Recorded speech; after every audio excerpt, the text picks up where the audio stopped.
హరుడు movie ఆహాలో streaming అవుతుంది. Action crime drama జోనర్లో వచ్చింది ఈ మూవీ.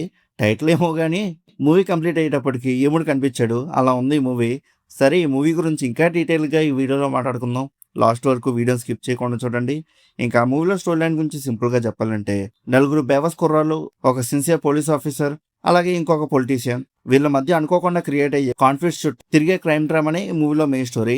ఇంకా ఆ మూవీలో ఫస్ట్ హాఫ్ విషయానికి వస్తే, సినిమా స్టార్ట్ అవ్వగానే నలుగురు బేవస్ కుర్రాళ్ళ క్యారెక్టర్స్ ఇంట్రొడ్యూస్ చేస్తారు. సిల్లీ యాక్టివిటీస్ తో కొంచెం కామెడీ జనరేట్ చేయడానికి ట్రై చేశారు. అలాగే సైడ్ లో ఒక సిన్సియర్ పోలీస్ ఆఫీసర్ క్యారెక్టర్ ని, ఇంకో పక్కన పొలిటికల్ బ్యాక్ డ్రాప్ ని ఎస్టాబ్లిష్ చేస్తూ మెయిన్ కాన్ఫ్లిక్ట్ కి సెటప్ చేస్తారు. కానీ ప్రాబ్లం ఏంటంటే, ఈ ఎంటైర్ సెటప్ కి చాలా టైం తీసుకున్నా అసలు మెయిన్ కాన్ఫ్లిక్ట్ ఏంటి, ఈ క్యారెక్టర్స్ మధ్య కనెక్షన్ ఏంటి, సినిమా ఎక్కడికి వెళ్తుంది అనే క్లారిటీ మాత్రం స్క్రీన్ మీద ఎక్కడ కనిపించదు.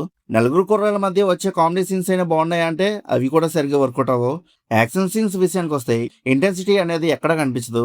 దీనికి తోడు డైలాగ్స్ కూడా కొన్ని ప్లేసెస్ లో చాలా ఆర్టిఫిషియల్ గా అనిపిస్తాయి. పోలీస్ క్యారెక్టర్ కి ఎలివేషన్ ఇవ్వడానికి కొన్ని సీన్స్ డిజైన్ చేశారు, కానీ అవి ఎలివేట్ చేయడం పక్కన పెడితే నవ్వు తెప్పించేలా ఉంటాయి. పోలీస్ క్యారెక్టర్ ని సీరియస్ గా ఎస్టాబ్లిష్ చేయాలని అనుకున్నట్టు అనిపిస్తుంది, కానీ ఎగ్జిక్యూషన్ లో ఆ సీరియస్నెస్ మొత్తం మిస్ అయిపోతుంది.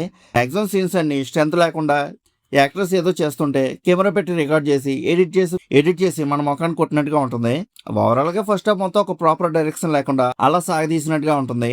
ఇలా ఇంటర్వ్యూకి వచ్చేసరికి అసలు మూవీలో స్టోరీ ఏంటి, ఎక్కడికి వెళ్తుంది అనే కన్ఫ్యూజన్ కంటిన్యూ అవుతూనే ఉంటుంది. ఇంటర్వ్యూల తర్వాత అయినా సినిమా ట్రాక్ లోకి వెళ్తుందేమో నేను ఎక్స్పెక్ట్ చేస్తాం, కానీ అన్ఫార్చునేట్లీ సెకండ్ హాఫ్ లో కూడా సిచ్యువేషన్ పెద్ద ఇంప్రూవ్మెంట్ ఏమవుదు. నరేషన్ ఒక డైరెక్షన్ లో వెళ్తుందని అనుకునే లోపే ఇంకో డైరెక్షన్ లోకి వెళ్ళిపోతుంది. కొన్ని ట్విస్టుల్ని ఇంట్రొడ్యూస్ చేయడానికి ట్రై చేశారు, కానీ అవి ఆడియన్స్ కి ఎక్సైట్మెంట్ క్రియేట్ చేయడంలో ఫెయిల్ అయింది. క్లైమాక్స్ లో రఫ్లీ 40 మినిట్స్ ముందు హెబ్బా పటేల్ క్యారెక్టర్ ఎంట్రీ ఇస్తుంది. ఆమె ఎంట్రీతో స్టోరీలో ఇంట్రెస్టింగ్ ఏమైనా జరుగుతుందేమో అని ఎక్స్పెక్ట్ చేస్తాం, కానీ అసలు ఏముండదు. సెకండ్ హాఫ్ లో వచ్చే యాక్షన్ సీక్వెన్సెస్ లో కూడా ప్రాపర్ ఇంటెన్సిటీ లేదు. ఎమోషనల్ సీన్స్ తో ఆడియన్స్ ని కనెక్ట్ చేయడానికి ట్రై చేశారు, కానీ క్యారెక్టర్స్ ఎస్టాబ్లిష్ అయిన విధానం వీక్ గా ఉండడం వల్ల ఎమోషన్స్ కూడా సరిగ్గా వర్కౌట్ అవ్వలేదు.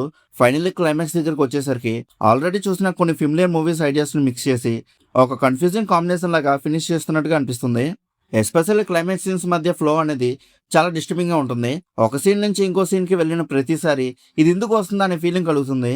ఇంకా ఓవరాల్ గా ఈ మూవీ ఎలా ఉందని అడిగితే, హరుడు మూవీ స్టార్టింగ్ నుండి ఎండ్ క్రెడిట్స్ వరకు ఎంగేజింగ్ అనిపించే ఒక్క మూమెంట్ కూడా లేదు.